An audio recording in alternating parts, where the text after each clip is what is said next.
Eh bien bonjour tout le monde, c'est Alex. Après le passage très bref de la dynastie des Robertiens sur le trône de France, celle des Capétiens va prendre le pouvoir et va marquer d'une manière indélébile non seulement la grande majorité du Moyen-Âge français, mais aussi l'histoire de France. L'origine de la dynastie des Capétiens se trouve dans l'élection du duc Hugues Capet comme roi de France le 3 juillet 987. Il remporte alors l'élection au détriment de Charles de Basse-Lorraine, dernier candidat de la dynastie carolingienne, qui achève sa chute dans le domaine royal.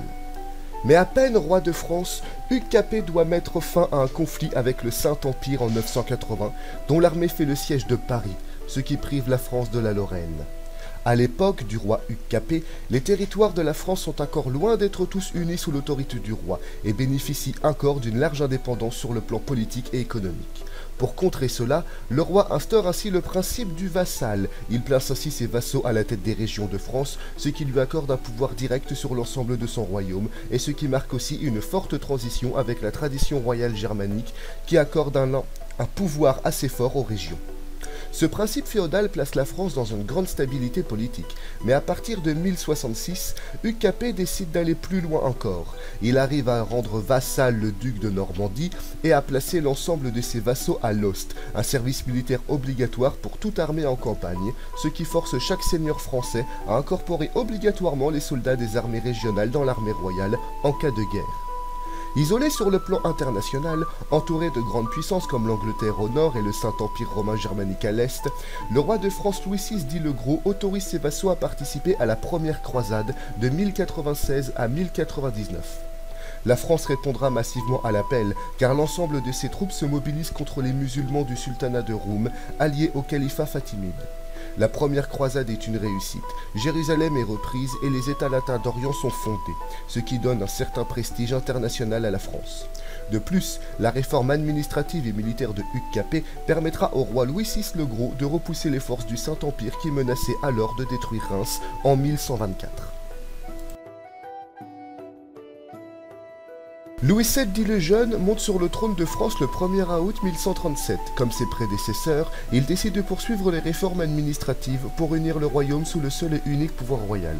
Mais en 1146, il apprend que les musulmans du sultanat de Roum ont repris la terre sainte de Jérusalem.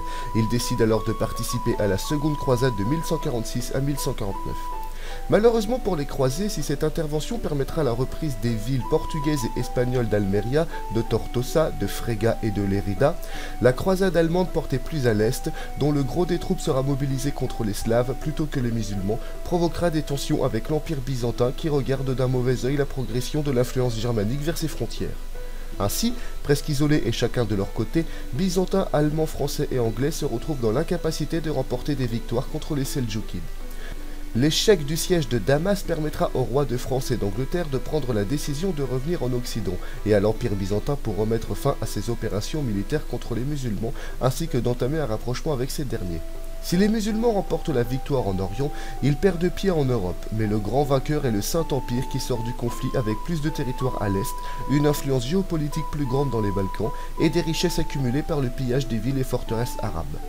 La France, quant à elle, n'a que plusieurs variétés de pruniers à pruneaux comme maigre consolation de son intervention et de ses pertes, ce qui donnera l'expression populaire « partir pour des prunes ».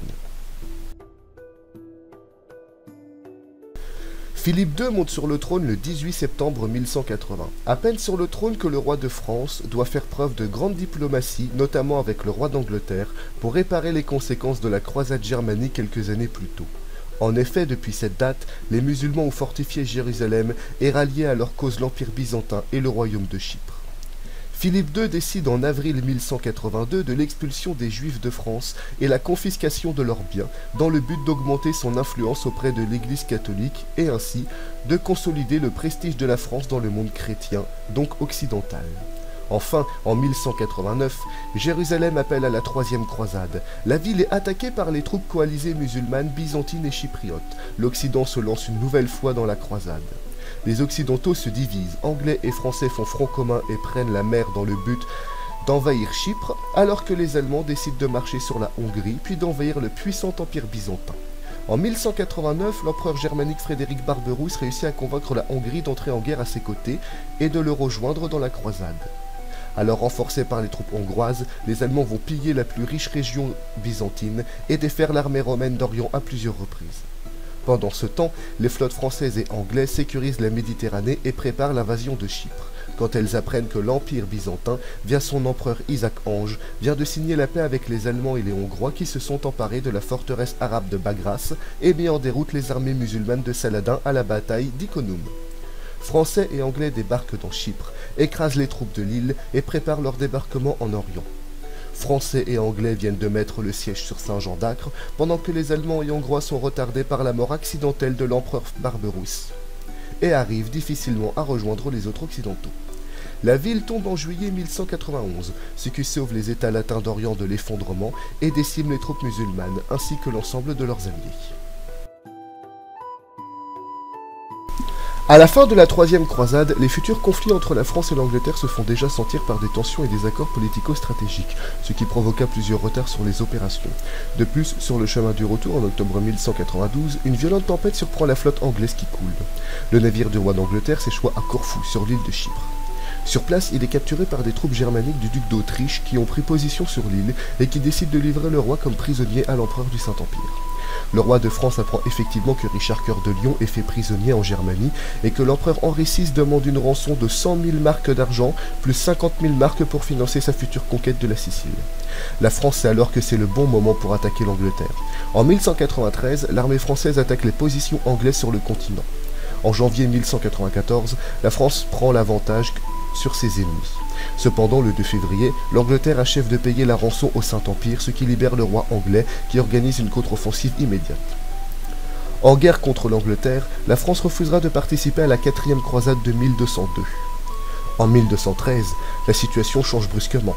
L'armée française échoue à organiser l'invasion de l'Angleterre, qui rallie à sa cause la Flandre et la région de Toulouse, ce qui menace l'ensemble de l'Aquitaine d'une conquête anglaise.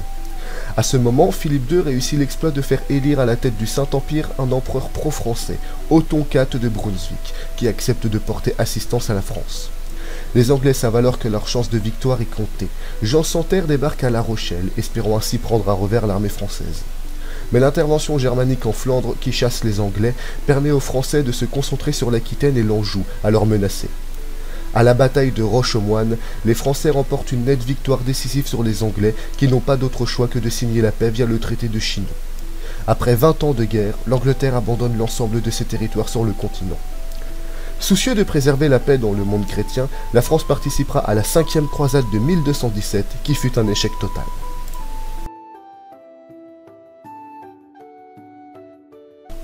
Après la guerre, la France est dévastée.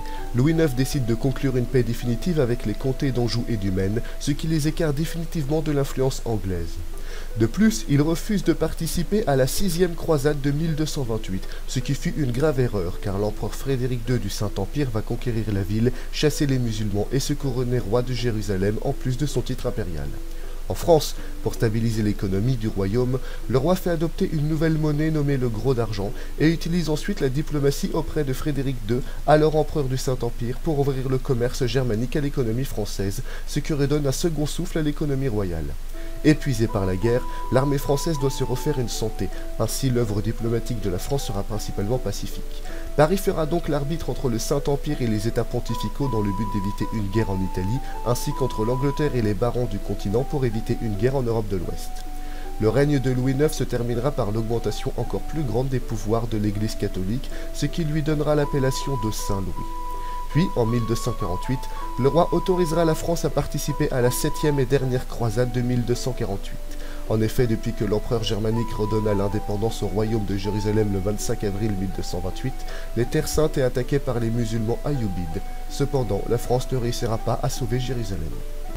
Philippe le Bel monte sur le trône de France le 5 octobre 1285. Il applique ainsi plusieurs réformes. Il renforce les parlements ainsi que la Cour des comptes. Il redonne enfin ses effectifs complets à l'armée, sauvegarde l'influence de la cour royale à l'intérieur, ainsi que celle de la puissance de la France à l'extérieur. Mais sa grande réforme est celle des États généraux.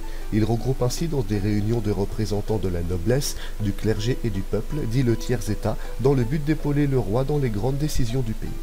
C'est aussi le roi Philippe le Bel qui fera arrêter et condamner les Templiers en 1307. Après son règne, une série de rois capétiens tout aussi incompétents les uns que les autres plongera la dynastie dans le chaos avant de se faire ravir le trône de France par une dynastie cousine, celle des Valois en 1328. Eh bien j'espère que cette vidéo vous a plu, si c'est le cas, commentez, partagez, likez et moi je vous retrouve une prochaine fois pour une autre vidéo. Ciao tout le monde!